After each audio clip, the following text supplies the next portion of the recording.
అందరికీ నమస్కారం. సుమన్ టీవీకి స్వాగతం, సుస్వాగతం. ప్రతి ఒక్కరికి ఏవో కొన్ని సమస్యలు ఉంటూనే ఉంటాయి. ప్రతి మనిషిని నీకు సమస్య ఉందని అడిగితే ఉంది అనే చెప్తారు, కానీ బయటికి చెప్పుకోలేరేమో.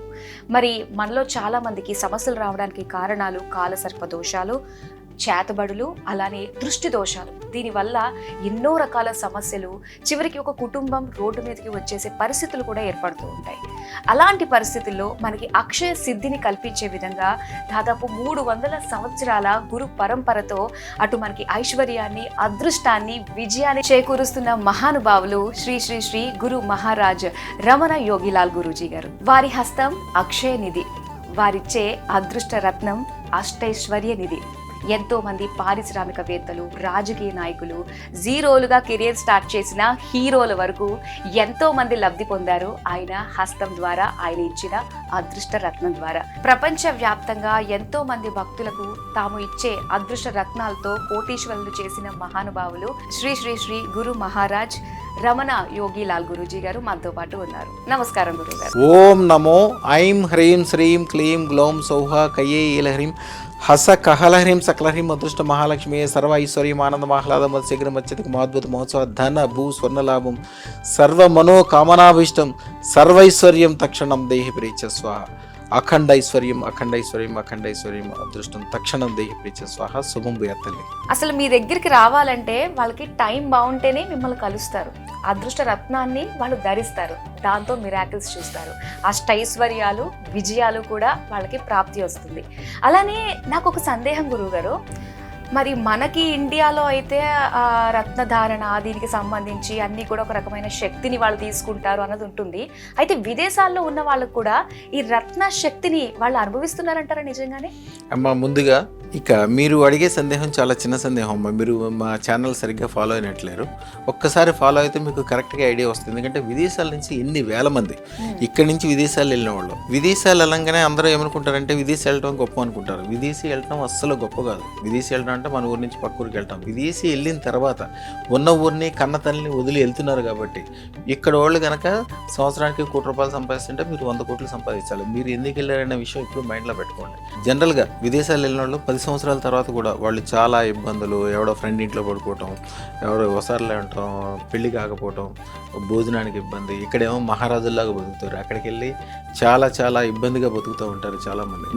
నా దాంట్లో చూడండమ్మా, నా దగ్గర సుమారుగా 3 సంవత్సరాల క్రితం ఒకసారి లెక్కేస్తే నా దగ్గర నుంచి అదృష్టరత్నం పెట్టుకుని వెళ్ళిన తర్వాత విదేశాలు వెళ్ళటమే కాకుండా సొంత విమానాలు కొనుక్కున్న వాళ్ళు 270 మంది చిల్లరు. ఆంధ్రాలో చౌదరీస్, మన తెలంగాణలో రెడ్డిస్, వీళ్ళకి భూములంటే చాలా చాలా ప్రాణం. ఈ గౌడ్స్, యాదవ్స్ వీళ్ళందరూ కూడా చాలా ప్రాణం. ఏదో ఇప్పుడంటే తెలంగాణ విడిపోయిన తర్వాత ఇక్కడంతా పచ్చగా అయింది, కానీ ఇదివరకు భూముల మీద ఏం ఉండేది కదా. కానీ వాళ్ళకి మొదటి నుంచి భూములంటే చాలా ప్రేమ. అందువలన వాళ్ళు విదేశాలు వెళ్ళినా కూడా మన దగ్గర నుంచి వెళ్ళాక వాళ్ళు ఎట్లయినా బాగుపడతారు. వెళ్ళిన తర్వాత ఒక 1000 ఎకరాలు 2000 ఎకరాలు కొద్దిగా వ్యవసాయ క్షేత్రాలు కొనుక్కుంటారు. ఆదివారం వరకు ఇంట్లో ఉంటారు. ఆదివారం భార్య పిల్లల్ని అందరినీ తీసుకుని ఆ చార్టెడ్ ఫ్లైట్ వేసుకుని అక్కడికి వెళ్ళి మెక్సికన్ పన్నులను పెట్టుకుని ఎంతెంత లాభాలు సంపాదిస్తారో, ఎంతెంత సంతోషంగా ఉంటారు. నేను నా శిష్యులందరికీ అదే చెప్తాను. ఇప్పుడు వాళ్ళందరూ గ్రూప్గా కూడా తయారయ్యారు. ఇప్పుడు చక్కగా వాళ్ళందరూ కలిసి మాట్లాడుకోవటం, చేసుకోవటం, వ్యవసాయం గురించి నన్ను రెగ్యులర్గా రమ్మని వారానికి ఒక 100 రిక్వెస్ట్లు వస్తుంటాయి. అమెరికా రండి మిమ్మల్ని దేవుళ్ళలాగా చూసుకుంటామని. మన దగ్గరికి వచ్చిన తర్వాత అమ్మ విదేశాలు వెళ్ళటం కాదు. కొంతమంది అయితే చూడండి, ఇంట్లో 10 మంది పెడితే కూడా 10 మందికి అప్పటికప్పుడే పాస్పోర్ట్లు వచ్చేసి బ్రహ్మాండంగా వెళ్ళిన తర్వాత గొప్పగా ఉండటం విషయం నేను చెప్తాను. ఏదైనా పని స్టార్ట్ చేయడం గొప్ప కదమ్మా. మన దగ్గర అదృష్టత్రం పెట్టుకున్న దాకా విదేశాలు వెళ్దాం అనుకుంటే విదేశాలకు సంబంధించిన ఒక మంత్రం ఇస్తాం.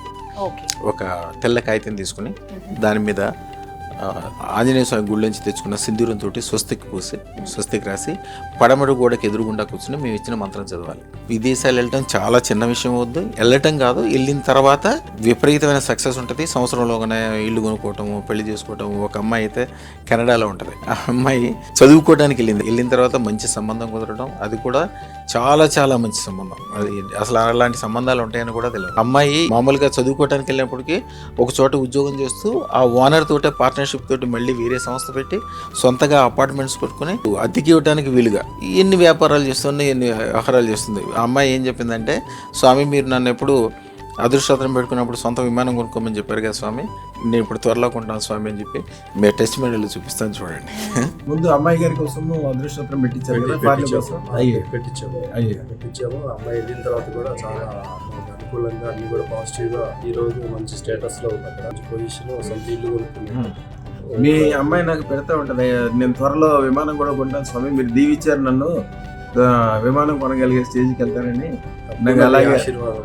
అలాగే వెళ్తున్నానని ఎప్పుడు మెసేజ్ కూడా పెడుతుంటుంది అమ్మాయి. అంత ఇలా మంచి చాలా మంది ఉన్నారు నిజంగా వాళ్ళ సంతోషాన్ని టెస్టిమోనియల్స్ రూపంలో మనకి అందిస్తున్నవారు. ఒకళ్ళు ఇద్దరు కదమ్మా, వేల మంది మన దగ్గరికి వద్దాం. మీరు ఫస్ట్లో అడిగారు, మన దగ్గరికి వద్దాము అనుకుంటే వాళ్ళు వద్దాం అనుకుంటే రాలేరు. అమ్మవారు వాళ్ళకి ఆ క్షణానికి అదృష్టం కలగజేస్తేనే మన దగ్గర రాగలుగుతారు. అది ఇక వాళ్ళకి వచ్చిన తర్వాత ఇక వాళ్ళకి తెల్లారి నుంచి తిరిగి అంత చూసుకొని అవసరం లేదు. అవసరమే లేదు. అవును, చాలా చక్కగా తెలియజేశారు గురువు గారు, ధన్యవాదాలు.